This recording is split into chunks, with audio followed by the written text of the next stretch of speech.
communication that you have had with healthcare professionals about your asthma being like? With my GP, yeah, it's okay. Okay. What has your experience been in relation to any costs associated with having asthma? This might include costs at diagnosis, cost of treatment, time off work for you or a family member, or any other costs that you have come across. Well, I don't qualify for a subsidy for my medications.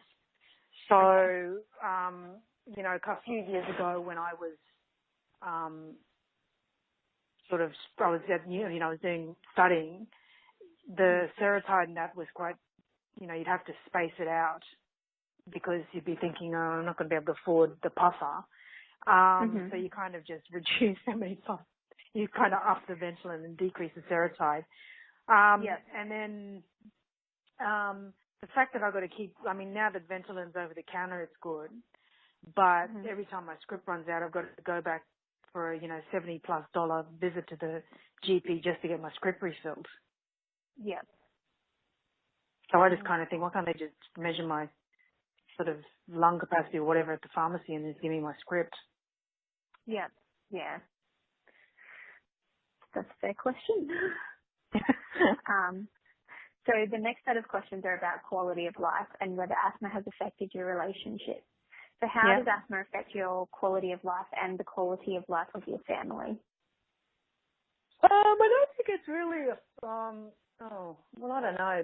I kind of do a lot of preventive stuff, like I don't eat certain foods that I know is going to trigger things, and I don't, I just sort of, so I just do that as an individual. I don't think that really impacts on them. They just kind of do their own stuff anyway. In terms of in my individual stuff, I do find it challenging. Like I can't, by the end of, if I'm having a full day at work, so I travel quite a bit. And so today I was in a meeting all day, and by the end of it, I was having difficulty talking. Yeah. Okay. So how does asthma affect your mental and emotional health, and do you do anything to look after your mental and emotional health? Well, I think originally I just totally, denial.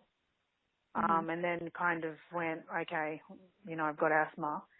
And then now I just kind of, the other thing I do is I do meditate a lot, and I try to, and through meditation, just try to focus on breathing differently, and that's helped a great lot because I realized that I was breathing more at the top of my chest than at the bottom. So, I just had to do that myself to calm myself down if I was sort of starting to feel shortness of breath. Yeah. Or if things were stressing me out and I was getting short of breath. Yeah. Yeah. Yeah. That's good. What are some of the things that you need to do on a regular basis to control the effects of your asthma so that you can do all of the activities you need to do every day? I meditate and take my medication and go to the gym. Yep. Okay. Good. Do you think asthma has affected personal relationships with family and friends? Not really. Good. Do you feel as though having asthma is a burden on your family in relation to extra care or assistance that you might need from them? Yeah, when I'm having an attack, it is. Okay. I guess it's sort of a hard one because you got it all the time and you just kind of, it's not sort of, I don't know, it's not like a disability or something where you can see it, but, I just don't know what it would be like if I did not have asthma.